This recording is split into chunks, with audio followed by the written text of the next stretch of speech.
Si vous nous rejoignez, merci de votre fidélité. Bienvenue, mesdames et messieurs. Voici les titres de votre journal. C'est le grand jour pour les fidèles chrétiens du monde. Ils célèbrent ce dimanche la fête de Pâques. Partout en Guinée, les églises ont fait leur plein et les prières sont faites pour le pays et pour les Guinéens.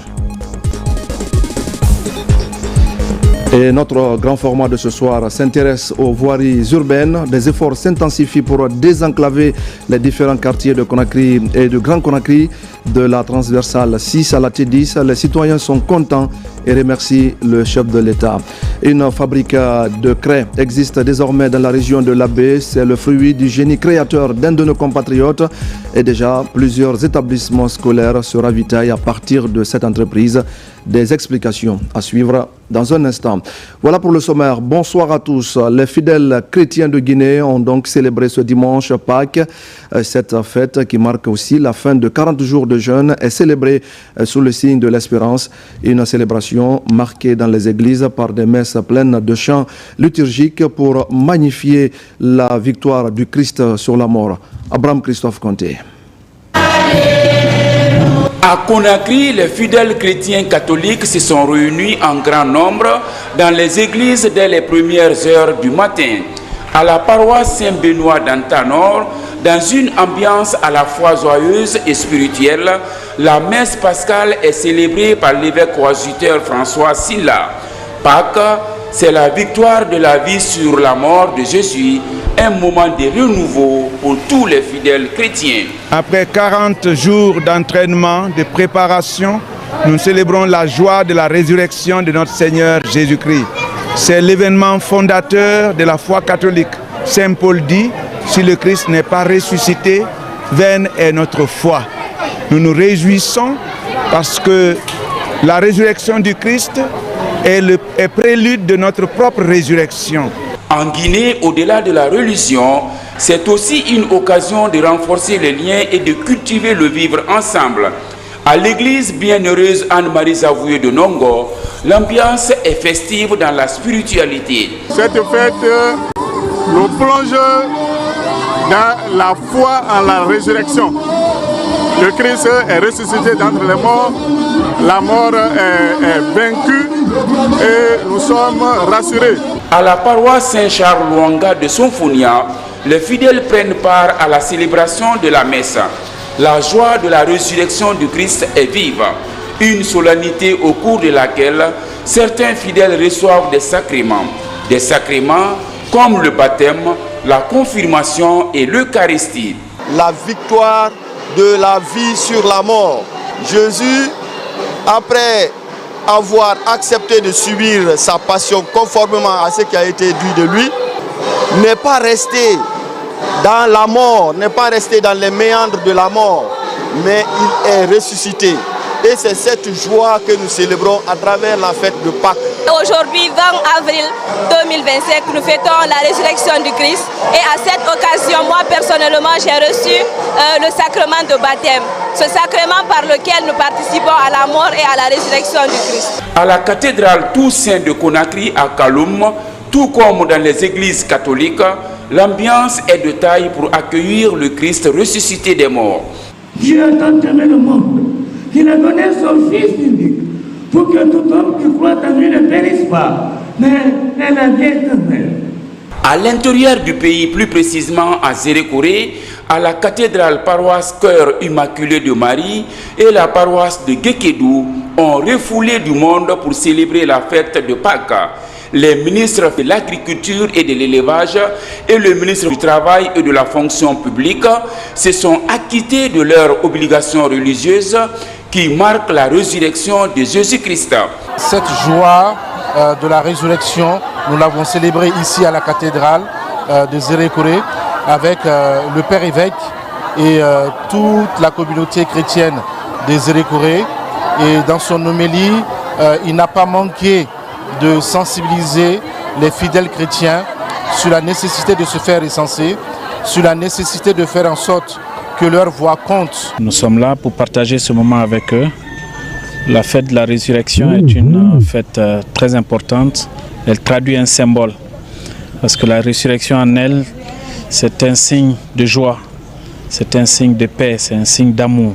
Pâques, symbole d'espérance, apporte une note d'unité et de paix dans un contexte parfois difficile pour de nombreuses familles. Une fête donc célébrée dans la prière, la joie et le partage qui rappelle aux fidèles les valeurs fondamentales du christianisme.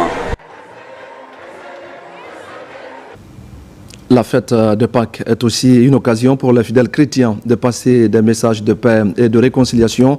Partout, ils ont prié pour la paix, pour le développement et pour la cohésion entre les Guinéens. Un autre tour d'horizon avec Ali Badara Kondé.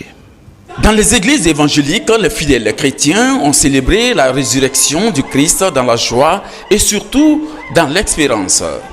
Ici, à l'église de Koloya, le ministre de la Jeunesse en a profité pour lancer un appel à la jeunesse. Nous avons profité de l'occasion aussi pour demander aux jeunes et aux pères de famille, aux mères de famille d'aller se recenser parce que Jésus que nous suivons aussi a fait la même chose. Donc actuellement, nous devons aller nous recenser sur le plan administratif pour avoir nos documents d'état civil. À l'église Pentecôte, Alléluia de la Belle-Vue, les fidèles chrétiens dans la joie ont assisté à une émission spéciale autour du thème « La puissance de la résurrection ».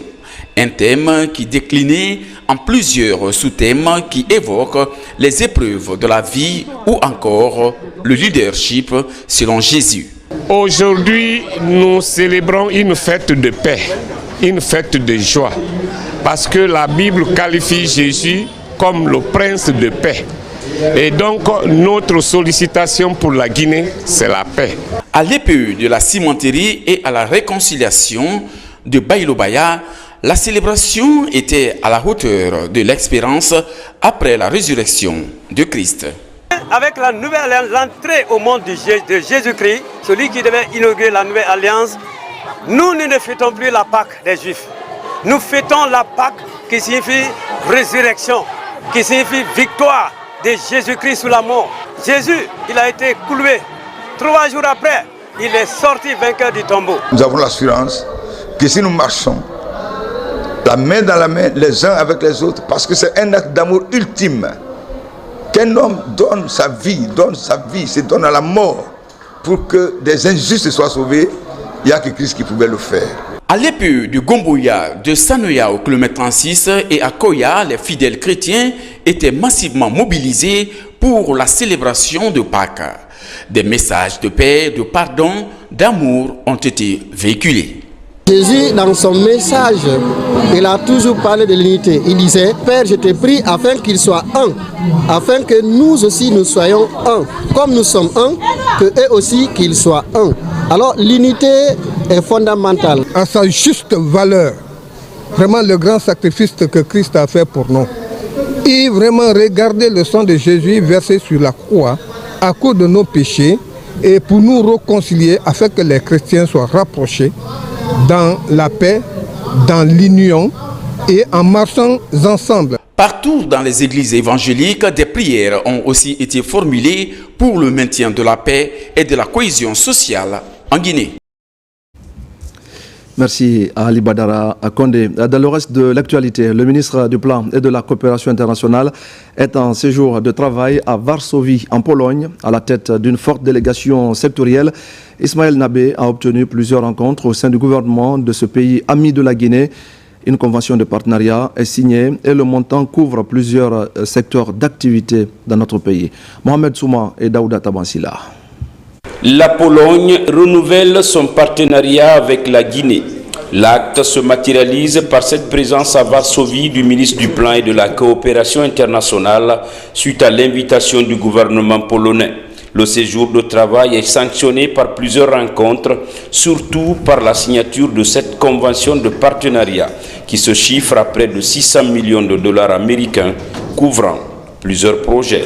Aujourd'hui, nous allons signer ce partenariat, ce montant qui a été rehaussé à peu près 600 et quelques millions de dollars, qui va considérer près des projets pour l'agriculture, l'agriculture, l'énergie, de l'eau. C'est des secteurs porteurs de notre développement. La visite du ministre pourra effectivement contribuer à renforcer la coopération universitaire, la coopération au plan de l'économie, la coopération au plan des infrastructures. Oui, je pense que cette visite pourra effectivement contribuer significativement au développement socio-économique de la Guinée dans le cadre de Simandou 2040. Il y a plus de 40 ans, les relations entre la Guinée et la Pologne se sont refroidies. Ces échanges de la délégation guinéenne avec la ministre polonaise de la coopération et des affaires économiques viennent réchauffer ce axe de coopération. Nous avons parlé avec madame qui va vraiment motiver les entreprises polonaises pour venir en Guinée, pour venir faire d'investissements, mais aussi pour partage d'expérience. Vous savez, le programme Simandou 2040, qui est un programme socio-économique durable et responsable, n'est pas seulement d'un projet, mais c'est le capital humain qui est la fondation de ce programme. Nous partons confiants. Madame, on l'a invitée au nom du chef de l'État, mais au nom du chef de gouvernement, pour faire une visite de travail à Conakry, qu'elle a acceptée avec plaisir. Avec cette mission de travail, c'est une nouvelle passerelle de coopération qui vient d'être établie entre la Guinée et la Pologne. Le contenu de ce communiqué de la Banque centrale de la République de Guinée au sujet des rumeurs sur les anciens et les nouveaux billets de 20 000 francs guinéens. La Banque centrale de la République de Guinée, BCRG, informe le public que les anciennes et nouvelles séries de la coupure de 20 000 francs guinéens ont toutes cours légal et pouvoir libératoire sur toute l'étendue du territoire national. Elles continueront à circuler librement et sans restriction de quelque nature que ce soit. La BCRG rassure les populations que les rumeurs de démonétisation de l'une quelconque de ces séries sont infondées et n'engagent nullement ses services. Elle invite par conséquent nos paisibles populations et l'ensemble des acteurs du système économique et financier à ne pas céder à ces rumeurs infondées et injustifiées. Le premier vice-gouverneur de la BCRG est l'âge Mohamed Lamine Conté. La centrale d'enrobage de Tabili, récemment inaugurée, a effectué sa toute première production de bitume. Cette première couche a été posée sur la surface préalablement imprégnée dans l'enceinte du Prytanée militaire de Guinée. Ce moment marque une étape importante pour le bataillon du génie militaire, soutenu par la vision du chef de l'État, général Mamadi Doumbouya. Adjudant-chef Oumar Kamara, correspondant de la presse militaire. Quelques jours après la cérémonie d'inauguration solennelle de la centrale de concassage de Kouria et de la centrale d'arrobage de Tabili dans la préfecture de Kindia, l'heure est désormais à la production de la première couche de bitume. Cette étape marque une phase cruciale dans la production de bitume par le génie militaire et ses partenaires au bénéfice de nombreux chantiers du pays. En temps normal, nous pouvons produire plus de 10 camions par jour. Donc quand on vient en production, c'est pour la première fois en Guinée. Pour cet engin, elle ne doit pas produire une petite quantité de bitume. Quand ça commence à sortir, elle fait 180 tonnes par heure. Dans cette centrale, les camions sont acheminés vers les surfaces nivellées en vue de l'application du goudron. Des engins tels que les compacteurs et finisseurs entrent alors en action. Cette activité se déroule sous la haute surveillance du commandement. Aujourd'hui, grâce à cette unité de production, le génie militaire va accroître considérablement son volume de contribution au développement socio-économique du pays. De la centrale de concassage en passant par la centrale d'arrobage doit être entretenue comme nos enfants que nous avons mis même au monde, car c'est une fierté pour la Guinée, c'est une fierté pour le bataillon du génie militaire, c'est une fierté pour le président, le chef suprême des armées, le général Mamadi. La production étant lancée, ces installations devraient permettre au bataillon du génie militaire de renforcer ses capacités opérationnelles et ainsi participer efficacement à l'édification d'une Guinée en pleine mutation depuis le 5 septembre 2021. Et pendant ce temps, ce sont de grandes réformes qui sont en train de s'opérer dans le secteur des infrastructures en Guinée. Grâce aux efforts du ministère des Travaux publics, on peut désormais rallier les communes de Kagbeleng et Sanoya sans passer par les autoroutes Le Prince et Fidel Castro. Et selon le constat d'une de nos équipes, des voiries urbaines sont en train d'être également réalisées pour désenclaver tous les quartiers de la haute banlieue de Conakry. De la transversale 6 à la T10, de vastes travaux sont en cours. En attendant la finition de ces travaux, c'est le grand soulagement pour les citoyens. Le grand format de ce soir avec Alpha Isiagaba et Mamadou Saliou Bangoura. Des chantiers routiers ouverts par-ci, des chantiers routiers ouverts par-là. C'est l'image de Conakry en ce moment. La Guinée est en plein chantier. La construction des infrastructures routières est une des priorités du président de la République, général Mamadi Doumbouya. À moto, il nous a fallu 2 longues journées pour faire le tour de la voirie urbaine réalisée et en cours de réalisation dans la capitale guinéenne. Du quartier Koloma, haute banlieue de Conakry, plus besoin de passer par l'autoroute Le Prince et par Fidel Castro. Très tôt, le CNRD a entrepris les travaux pour désenclaver les quartiers de Conakry, de Demoudoula à la transversale 6 en passant par Simbaya 2 et Kobaya. Tout est bitumé. Sur place, les travaux se poursuivent pour rallier la T7 à Sonfonia-Gara. Il y a beaucoup de déviations. Avant, on passait à la grande route là-bas. Maintenant, ici, on passe sur les voiries là. Par là, il y a moins de poussière. C'est très facile aussi d'accéder là où on va. Je suis vraiment satisfait. Les travaux qu'ils sont en train de faire, ça nous aide beaucoup, surtout nous, les gens qui ont des engins roulants. Ça là, ça va nous améliorer. Ça va améliorer aussi la circulation, quoi. Du jamais vu, ça n'existait pas parce que il y a beaucoup de projets qui ont été déjà lancés, mais ça n'a pas abouti. Mais ça aussi, c'est un grand pas pour le développement, on apprécie beaucoup. De Sonfonia, la même voie se poursuit jusqu'au quartier Samatran sur la transversale 8 vers la cimenterie. Ici, cette voie va se poursuivre jusqu'à la commune urbaine de Kagbélé, selon les techniciens rencontrés sur le terrain. Le bitumage des ruelles des différents quartiers désengorge les grandes artères publiques de Conakry. S'il y a l'embouteillage sur l'autoroute ou la route Le Prince, je peux emprunter la route là, d'aller jusqu'à Kagbélé. Nous lui disons grand merci pour ces voiries urbaines là. De là à Tombolia village, plateau, c'est partout. Hein? On voit les accus partout. Les chantiers sont ouverts partout. Partout. Dans les quartiers, on voit partout. C'est un acte salutaire, vraiment. Hier et aujourd'hui, c'est tellement différent. Parce qu'aujourd'hui, franchement, même à l'air là, c'est pas fini, mais tout le monde est en train de débrouiller sur ça aujourd'hui. Tout le monde est en train de parler ce qu'il est en train de faire. Alors, tout le monde voit. Sort jusqu'à Kagbélé. Jusqu'à Kagbélé. On est trop content. Cette autre voie sur la transversale 6, elle traverse les quartiers Anta jusqu'à Sonfonia. De là, des travaux d'urgence sont en cours pour rallier les quartiers Cimenterie, Kagbélé jusqu'à Sanoya. Nous sommes à cheval entre l'autoroute Le Prince et celle Fidel Castro. Les embouteillages aussi, ça diminue beaucoup d'embouteillages. Et avant, on était obligé de prendre la grande route, l'autoroute pour partir partout où on veut. Si à Kagbélé, à 36, on était obligé de passer par là-bas. Mais aujourd'hui, le fait que la route là est faite, maintenant là, on est obligé à chaque fois, quand on dit Kagbélé, on remonte par là.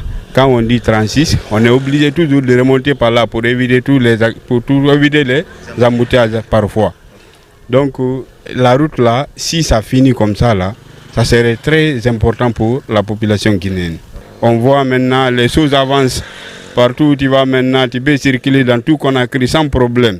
Avec tout ça là, on remercie le président de la République et les membres du gouvernement. C'était bombé avec la poussière, tu ne peux même pas préparer chez toi, tu as vu non? La poussière et la maladie, ça c'est beaucoup, tu as vu. Maintenant aujourd'hui, tu as vu, regarde seulement, tout est propre, tu as vu non? Tout le monde ici là, nous, ce qu'on va dire à la présidente Mamadi Doumbouya, elle travaille vrai. Depuis le 5 septembre 2021, Conakry respire le développement infrastructurel. Avec ses voiries urbaines, le CNRD met ainsi fin à plusieurs décennies de calvaire des populations de Conakry. Conakry, une ville qui s'agrandit au jour le jour avec ses 13 communes et une forte densité humaine. Merci à Alpha Isiagaba. À présent, nous allons prendre la direction de Koya, notamment à Manéa, pour parler de la visite de terrain de l'entrepôt de la pharmacie centrale de Guinée. La délégation conduite par la secrétaire générale du ministère de la Santé a constaté le niveau d'avancement du chantier. Et pour l'occasion, une réunion du comité de pilotage est organisée pour parler des problèmes qui entravent l'exécution correcte du projet. Adia Toubari, Alpha Kamara. Sur cette superficie de 8500 mètres carrés est érigé l'entrepôt de la pharmacie centrale de Manéa. Cette infrastructure prend forme. Sur le site, les ouvriers s'activent dans l'acheminement des gros ouvrages. Les travaux qui se font sur ce site sont en 3 lots. Un premier lot concerne tout ce qui est génie civil. Le deuxième lot concerne ce qui est système chauffage, ventilation, climatisation. La fourniture du transformateur et la fourniture du générateur. Le troisième lot concerne tout ce qui est structure métallique, comme vous voyez, et la couverture. Alors nous sommes satisfaits parce que ce projet de construction de l'entrepôt moderne de la pharmacie centrale de Guinée est une première, est une première dans le pays, et ça c'est sur l'ère du CNRD. Cet entrepôt a des caractéristiques très importante. L'entrepôt en construction rentre dans la politique de modernisation des installations de la pharmacie centrale de Guinée pour répondre aux normes de stockage des produits de santé. Sur place, le comité de pilotage tient une réunion avec l'entreprise chargée du projet. Dans l'ensemble, les travaux se passent très bien, avec un léger retard qui est accusé par l'entrepreneur. Cependant, des consignes strictes ont été données selon les instructions du ministre qui fait vraiment de l'achèvement des infrastructures en cours une de ses priorités pour accélérer les travaux dans le strict respect du cahier de charge. Avec le non-respect du délai contractuel par l'entreprise chinoise, une date butoir de finalisation des travaux est fixée pour le 30 juin. À terme, cet entrepôt de stockage va permettre à la pharmacie centrale de Guinée de renforcer la chaîne d'approvisionnement des structures sanitaires à médicaments de qualité et à moindre coût. À Kissidougou, la direction préfectorale de l'éducation, à travers l'association des parents d'élèves et amis de l'école, vient de réhabiliter plusieurs infrastructures scolaires. Cette synergie d'action vise à créer un meilleur cadre d'apprentissage aux élèves afin de réduire les disparités en milieu rural et périurbain. Souleymane Kouyaté et Marwan Kamara. Dans la préfecture de Kissidougou, plusieurs écoles sont rénovées avec de nouvelles salles de classe et dotées en même temps de forages. Ces réalisations font partie des exigences des autorités éducatives de la préfecture, celle d'offrir des écoles d'excellence. La contribution parentale, ça existe partout. Mais de par le passé, cette contribution parentale était mal gérée. Tu rentres aujourd'hui dans une école, tu vois un mât moderne, tu vois un forage. Pour dire que ça c'est sur fonds propres, on veut montrer réellement que la refondation en marche. On a initié dans chacune des écoles pour sécuriser nos écoles à l'implication des parents d'élèves. Ainsi chacun volontairement, en présentant le budget d'une sécurisation, les gens ont adopté pour sécuriser chacune de nos écoles. Ces infrastructures sont réalisées grâce à la synergie d'action entre la direction préfectorale de l'éducation et des parents d'élèves de Kissidougou. L'initiative est saluée par les autorités préfectorales et les encadreurs des écoles. La transformation que nous avons vue là a été un modèle pour toutes les écoles et tous les établissements de Kissidougou. Je les exhorte de toujours continuer à conseiller les enfants, à conseiller leurs fils et filles de venir à l'école pour que demain certains soient les fonctionnaires de l'État guinéen. Ces réalisations marquent une avancée significative dans l'amélioration de l'accès à l'éducation et à l'eau potable dans les écoles de Kissidougou. C'est aussi le symbole de développement des infrastructures scolaires dans le Kissi Faramaya. Au même moment, Russal Sebeka continue de s'investir aux côtés des autorités dans le développement à la base. Des forages viennent d'être aménagés par la société qui a également rénové l'école primaire Nelson Mandela de Débélé.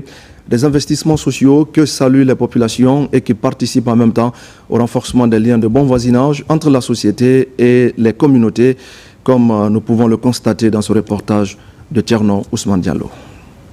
Dans sa stratégie de développement en Guinée, Rusal CBK priorise les investissements sociaux afin de répondre aux besoins des communautés riveraines et contribue à l'amélioration progressive de leurs conditions de vie. Pour favoriser l'accès à l'eau potable, des investissements sont réalisés dans l'aménagement de nouveaux forages dans 4 collectivités où le besoin se faisait sentir.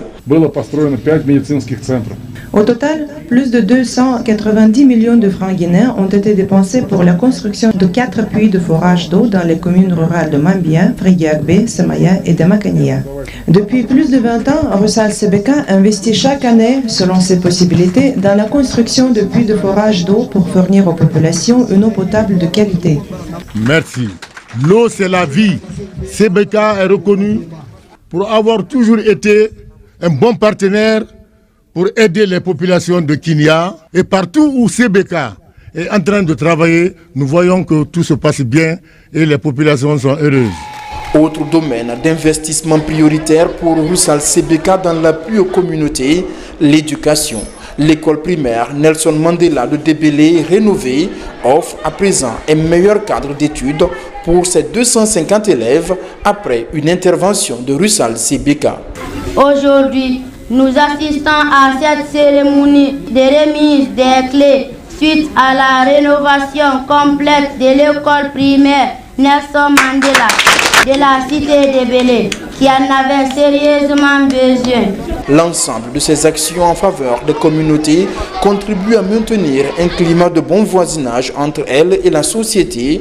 Rusal CBK, en dehors des taxes déversées, envisage d'intensifier ses interventions directes dans le développement communautaire. Avant de poursuivre ce journal, voici le contenu de ce communiqué conjoint relatif à la recrudescence des violences basées sur le genre.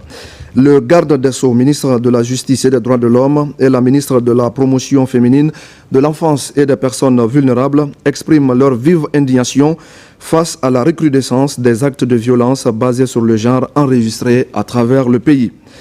Parmi ces violences, les cas les plus illustratifs sont Dame Kadiatou Diallo, marchande au kilomètre 36, domiciliée à Sanoya, retrouvée calcinée le 7 avril 2025, dont le principal suspect, son époux, a été interpellé à la frontière guinéo-sierra-léonaise dans sa fuite.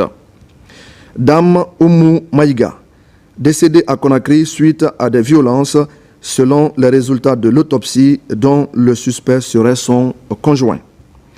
L'assassinat de Dame Adama Konaté, survenu à Cancan, dont l'auteur a été condamné à la réclusion criminelle à perpétuité assortie d'une période de sûreté de 30 ans. L'agression violente d'une jeune dame à Kindia, relayée sur les réseaux sociaux, qui fait l'objet d'une information judiciaire devant les juridictions du dit ressort. L'agression la nuit dernière d'un groupe de femmes près de l'école française de Kipé. Ces événements tragiques ne sont que la partie visible d'un phénomène préoccupant qui menace la sécurité, la dignité et les droits fondamentaux des femmes et des jeunes filles à travers le pays. Dans la dynamique de lutter contre ce phénomène grandissant et inquiétant dans notre pays, le ministère de la Promotion féminine, de l'enfance et des personnes vulnérables entend saisir l'agent judiciaire de l'État pour se constituer partie civile dans toutes les affaires en lien avec les violences faites aux femmes et aux personnes vulnérables. Le ministère de la Justice et des Droits de l'Homme, quant à lui, s'engage à faire respecter la loi en veillant à ce qu'aucune impunité ne soit tolérée. Le garde des Sceaux, ministre de la Justice et des Droits de l'Homme, ainsi que la ministre de la Promotion féminine, de l'enfance et des personnes vulnérables, appelle les autorités locales, les leaders communautaires, la société civile, les médias et les citoyens à une mobilisation nationale pour la lutte contre les violences basées sur le genre.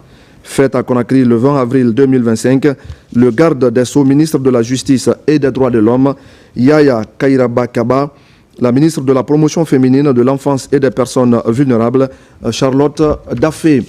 En attendant, la couche féminine est sensibilisée sur la prévention des conflits, la consolidation de la paix et la vie associative. C'est le Conseil régional des femmes et filles de Conakry qui est à l'origine de cette initiative, une initiative pour préparer ces femmes à s'impliquer davantage dans la résolution des conflits et à contribuer au développement du pays. Le point avec Moussa Bangoura et Ousmane Kamara. Les échéances électorales pointent à l'horizon. Le Conseil régional des femmes et filles de Conakry est à pied d'œuvre pour une sensibilisation de ses démembrements dans les différentes communes de la capitale. Le thème développé est prévention des conflits, vie associative et rôle des femmes en période électorale. L'objectif visé, c'est d'amoindrir les conflits qui pourront éventuellement naître lors de ces élections. Donc, l'objectif visé, c'est d'avoir la paix dans notre cité. L'enjeu est d'impliquer la gente féminine à tous les niveaux au processus de prise de décision, mais également à la participation dans la consolidation de la paix et le développement du pays. C'est une structure naissante. Ils doivent travailler ensemble, ils doivent pouvoir comprendre comment prévenir les conflits et aussi comment gérer les conflits au cas où ces conflits surviendraient, non seulement au sein des différents conseils, mais aussi au sein du pays. Pour mieux accomplir la mission sur le terrain, d'autres concepts ont été aussi passés au peigne fin, notamment la non-violence, l'alerte précoce et la gestion de crise. Une telle initiative est la bienvenue, surtout la période. Nous tendons vers les élections, la formation elle est tombée au pic. Le principal résultat attendu est de renforcer le vivre ensemble et la solidarité afin que la transition se passe dans les conditions les meilleures.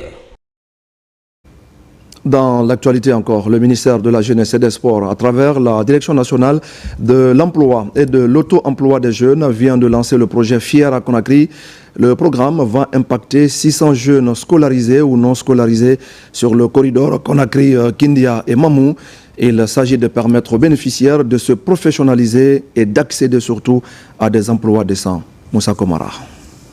C'est dans le but de créer de l'emploi décent et de mettre en lumière l'esprit de créativité des jeunes que le ministère de la Jeunesse et des Sports, à travers la Direction nationale de l'emploi et de l'auto-emploi, lance ce projet Fier, formation, insertion, entrepreneuriat et résilience. Le projet consiste d'abord à alphabétiser ceux qui ne savent ni lire ni écrire, ensuite doter d'un certain nombre de compétences qu'on appelle CVC, telles que la citoyenneté, tels que le leadership, tels que le management, même si c'est à leur petit niveau, il est important qu'ils prennent conscience qu'eux aussi, là où ils sont des acteurs de développement. L'épanouissement et l'autonomisation des jeunes et femmes sont des enjeux majeurs pour la Guinée.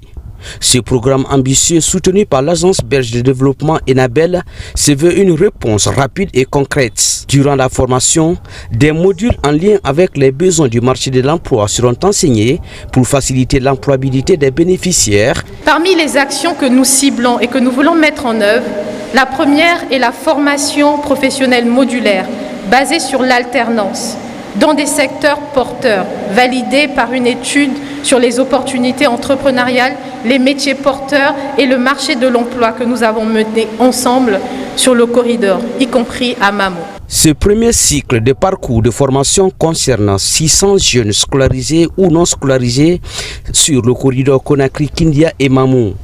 Dans chacune des villes, la formation débutera par un groupe de 50 jeunes et femmes en vue de créer de la valeur économique pour eux et leurs familles. En venant ici, j'ai l'espoir d'aider ma maman.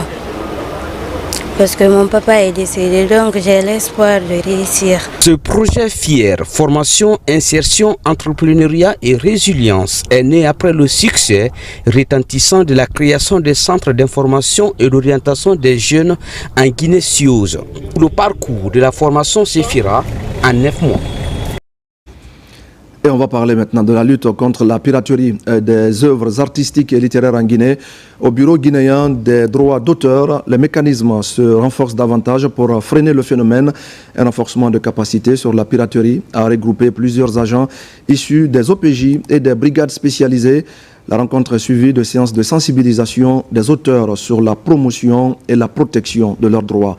Abakar Diaby et Morla Issouma. La protection des œuvres artistiques se renforce ces derniers temps sur le terrain.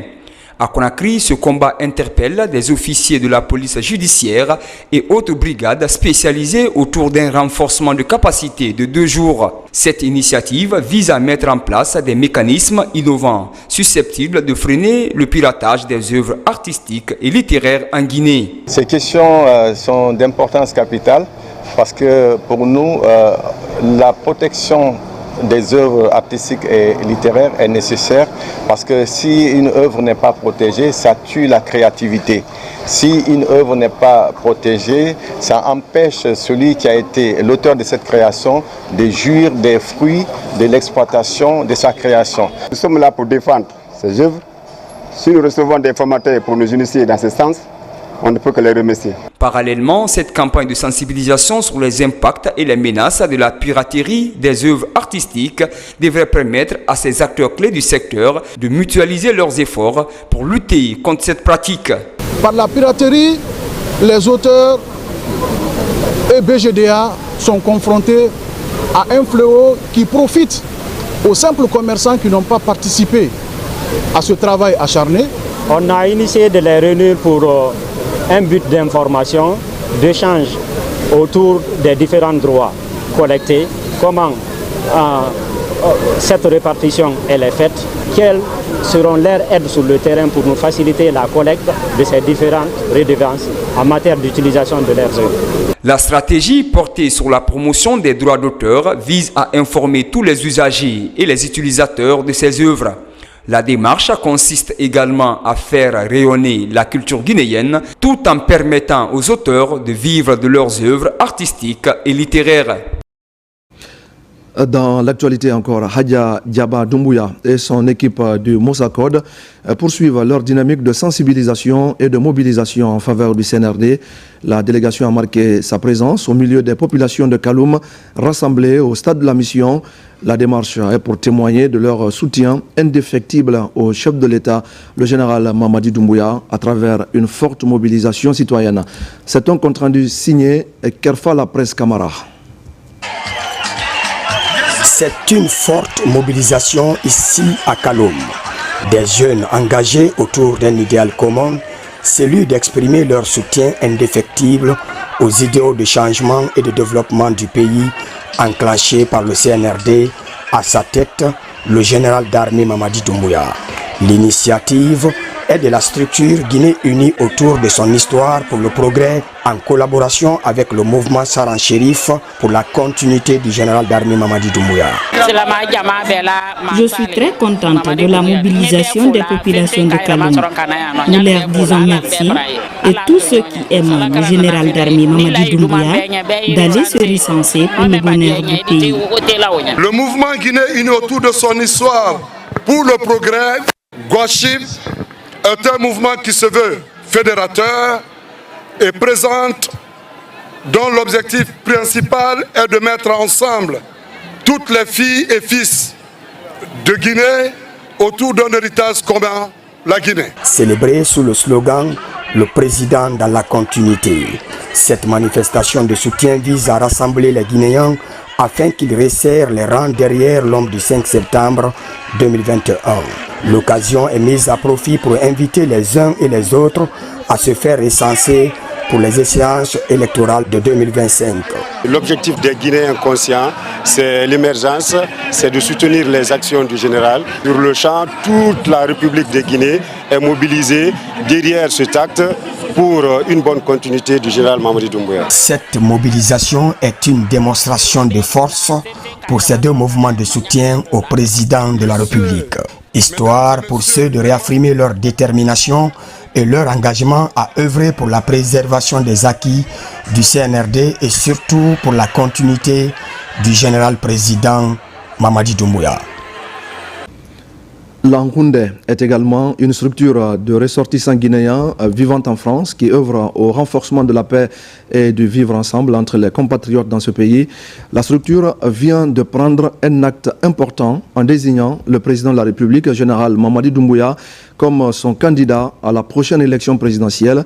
C'était lors d'une cérémonie qui a été marquée par la lecture du Saint-Coran et par des séances de sensibilisation sur le recensement biométrique. Amadou Touré commente les images de Mohamed Souma. C'est un soutien de taille aux idéaux de paix, de développement et de justice du président de la République, général d'armée Mamadi Doumbouya. Il s'agit des ressortissants guinéens réunis au sein de l'association L'Angoundé de France, une organisation qui a à son sein l'ensemble des communautés du pays. C'est un grand honneur pour nous les sages de l'île, de Tourcoing, de Roubaix, d'assister aux festivités que vous avez bien voulu organiser dans cette ville de l'île. Au nom des sages et à mon nom propre, sommes tous avec vous, c'est-à-dire dans l'esprit du CNRD. Convaincus de son bilan au cours de ces 4 dernières années, ces Guinéens établis en France se sont sans ambiguïté prononcés sur leur choix à la future élection présidentielle. L'Angoundé, c'est pas seulement un espace de retrouvailles, c'est un moteur d'action, un incubateur d'initiatives, un pont entre la nostalgie et l'engagement. Nous agissons, nous investissons, nous formons, nous construisons. C'est dans cette dynamique que nous soutenons avec conviction la candidature du général Mamadi Doumbouya. Nous devons accompagner le président de la République dans cette dynamique de transformation. Nous savons qu'un véritable changement nécessite du courage, de la vision et surtout une direction claire. Nous avons besoin d'un leader qui a démontré sa capacité à rassembler, à écouter et à agir. Des lectures et bénédictions en faveur de la paix et de l'unité nationale et des séances de sensibilisation sur la mobilisation autour du recensement biométrique prévu du 30 avril au 20 mai pour les ambassades et consulats guinéens ont ponctué cette rencontre. Soutien toujours au Comité national du Rassemblement pour le développement. Les Guinéens établis à Lyon et à Grenoble ont été reçus par l'ambassadeur Sekou Silla. Ils étaient venus et aussi exprimer leur soutien au général Mamadi Doumbouya. Explication Mamadou Saliouba, alia John Keita. Inspirés par les grands projets de développement engagés par le CNRD, Lamine Kaba et Sadio Diawara sont venus de la région de Rhône-Alpes-Auvergne. Ils sont venus signifier à l'ambassadeur de Guinée en France leur engagement à accompagner l'élan de développement engagé par les autorités de Conakry. Au lieu d'être des spectateurs, nous avons décidé d'être des acteurs pour des initiatives qui sont enclenchées du côté de la Guinée. Et donc ce mouvement qui se nomme MARA, Mouvement Auvergne-Rhône-Alpes, pour le général Mamadi Doumbouya, ce sont des jeunes dynamiques de la région Rhône-Alpes-Auvergne qui se lèvent pour accompagner ces initiatives. J'ai commencé à rencontrer différentes associations et des CERES pour mobiliser les gens, faire des réunions, commencer à implanter les antennes un peu partout dans les grandes villes. Et prochainement, si tout se passe bien, Inch'Allah, on compte faire un carnaval pour lancer officiellement notre mouvement. Avec l'ambassadeur Silla, les entretiens ont essentiellement porté sur la dynamique de développement en cours en Guinée. Il est de notre devoir de les orienter, de les conseiller, de les soutenir dans ce mouvement d'ensemble qui engage l'ensemble des Guinéens, où qu'ils soient, car le résultat s'inscrira désormais dans le prolongement du développement économique de notre chère Guinée que nous ambitionnons tous.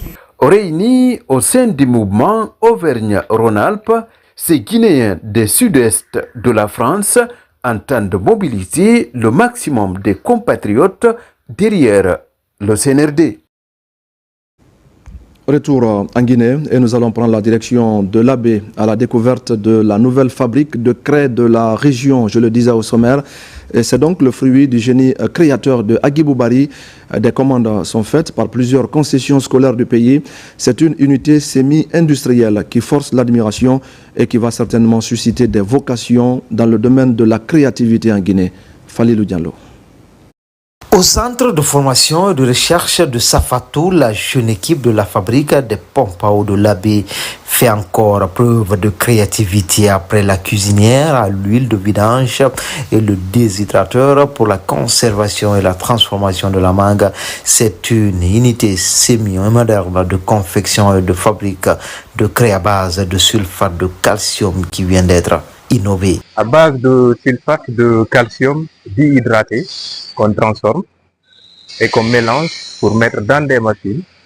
Après la sortie de la forme, on enchaîne directement vers l'étape de séchage dans des machines de déshydratation et après on finit avec l'emballage. Ici, la craie est produite par ses mains expertes de jeunes dames, en plus du mélange et autres activités connexes. Elles mettent ainsi en forme cette roche sédimentaire en plusieurs couleurs. On a fini avec le bois de craie, maintenant on est avec les plastiques. Ça aussi, c'était pas facile au départ, mais on est habitué maintenant. Ça fait 2 semaines qu'on travaille avec ça. La particularité de cette unité de fabrique, toutes les créations sont pensées et mises en forme dans ces ateliers. Des innovations qui ont permis aujourd'hui aux promoteurs de rafler plusieurs brevets d'invention décernés par l'Organisation internationale de la propriété intellectuelle. Tout récemment, le dernier brevet est la cuisinière à huile de vidange. Et en plus, ces différents brevets, on s'est dit de créer la production des craies locales qui n'ont rien à envier des craies importées aujourd'hui. Seul bémol, la rareté de certains produits qui entrent dans la fabrication des outillages et autres kits, mais également les capacités de production. Des partenariats sont annoncés avec certains pays amis pour améliorer la production locale. On en vient maintenant à cet événement annuel pour célébrer l'entente et le vivre ensemble. La fête de la mare de Dion dans la préfecture de Mandiana est un moment de grande réjouissance basé sur la pêche collective. L'initiative est fédératrice et implique tous les ressortissants de ce village historique. La famille présidentielle était fortement mobilisée pour apprécier la revalorisation de ce secteur culturel et économique. Diamo Kaba.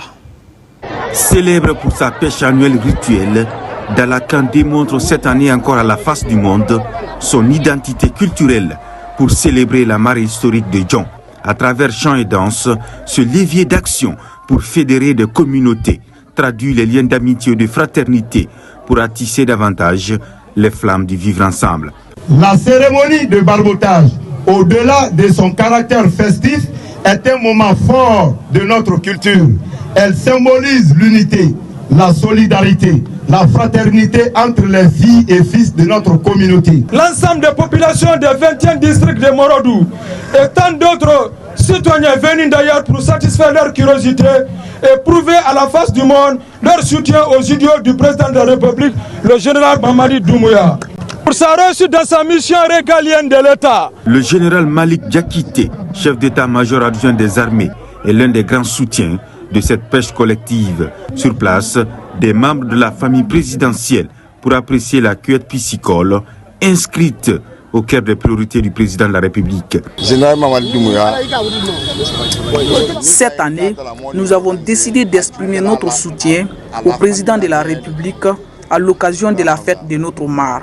Cela s'explique par le fait que cette cérémonie revêt un caractère historique pour nous. Et nous pensons que c'est le président qui peut véritablement développer notre pays.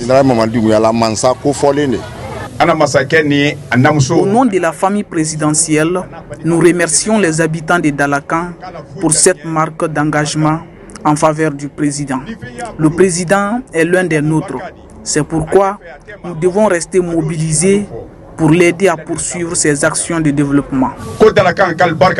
Plus qu'une simple capture de poissons, c'est aussi la fête au village. Un temps de réjouissance populaire et de renouveau pour faire revivre dans les cœurs et les esprits les avantages de ce secteur économique et culturel. Tout le monde veut que le président Mamadi Doumbouya soit candidat. Pour être candidat, il ne s'agit pas seulement les 20 mots. Il faut le soutenir par les actes en acceptant de se recenser. Toutes les parties sont réconfortées et soudées plus que jamais pour matérialiser toutes les annonces de révalorisation et de pérennisation de la célèbre mare de John de Dalakan. Merci Diamo Kaba. Et puis mesdames et messieurs, vous le savez, il a plu la nuit dernière sur la capitale guinéenne. Les premières pluies qui alertent et qui mobilisent les attentions dans le Grand Conakry. Le port de pêche de Kaporo et d'autres endroits du quartier Kaporo Centre sont débarrassés de leurs immondices. Une opération menée par le mouvement Boruyigi qui accompagne les efforts du gouvernement et qui rencontre l'adhésion des populations de Kaporo. Nabinlaï Moussa Kamara et Morlaï Souma. Au lendemain des premières pluies sur le Grand Conakry, cette journée d'assainissement du port de pêche de Kaporo est une action citoyenne qui a réuni les membres du mouvement Boruyigi, les femmes et la jeunesse du quartier Kaporo. À travers des coups de balai et de râteau, le débarcadère et d'autres endroits du secteur sont nettoyés. Pour accompagner les idéaux du CNRD et de son président général Mamadi Doumbouya, les membres de la structure accomplissent ce devoir citoyen. Conformément aux idéaux du CNRD et de notre guide bien-aimé, le général Mamadi Doumbouya, chaque Guinéen doit apporter sa pierre dans le cadre de la reconstruction de notre édifice commun. Le mouvement Boruyigi, pour sa part, réitère son soutien aux actions salivatrices du CNRD et ne ménage aucun effort à ce qui concerne la défense et la sauvegarde des acquis de la refondation. Les femmes de Kaporo et du mouvement Boruyigi ont dans la joie participé à cette opération de salubrité publique. L'initiative est aussi appuyée par les responsables du conseil de quartier de Kaporo qui accordent une importance capitale à la mobilisation des citoyens pour préserver la santé de la population. Si toute la Guinée fait comme aujourd'hui, comme Kaporo a fait, ça peut aujourd'hui nous éviter beaucoup de choses comme les maladies aujourd'hui. C'est pour ça que moi j'appelle toute la population de la Guinée de fait aujourd'hui comme la jeunesse de Kaporo aujourd'hui. Cette œuvre-là, nous le dédions pour accompagner notre chef d'État. Toute cette mobilisation qui a été faite, tout ceci-là vient avec la conviction que nous n'avons qu'un seul chef. Notre choix est déjà déterminé. Les membres du mouvement Boruyigi ont exhorté les femmes et la jeunesse du quartier à promouvoir la paix en soutenant la vision d'émergence du général Mamadi Doumbouya. Et voilà, mesdames et messieurs, c'est la fin de ce journal. Merci à tous de l'avoir suivi. Je vous retrouve très vite pour d'autres actualités de la Guinée, notre paradis, terre de richesse et d'innovation. Bonne fête de Pâques à tous les fidèles chrétiens du pays. Bonsoir à tous.